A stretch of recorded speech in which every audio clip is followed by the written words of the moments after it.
You're watching Newswire, your independent alternative to corporate media. I'm Jared Jakang Mayer.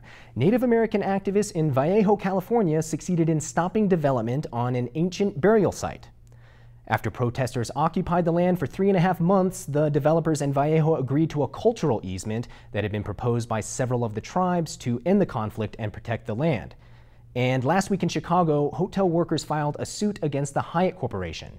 The union says that Hyatt subjected picketing workers to heat lamps in hot summer temperatures. Picketers say they want to draw attention to the dangerous working conditions of housekeepers. And the oil giant Shell has taken responsibility for 2 oil spills in Nigeria and is allowing the case to be heard in British courts. Here's more on what this means.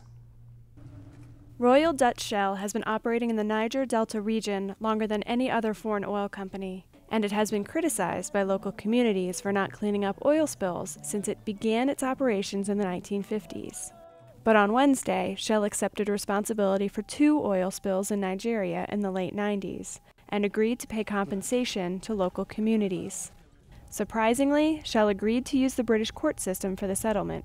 This means greater media coverage and the potential for a larger payout, possibly in the hundreds of millions of dollars. Lawyers say this case will be the first of its kind and that the company could be setting itself up for bigger financial losses in the future.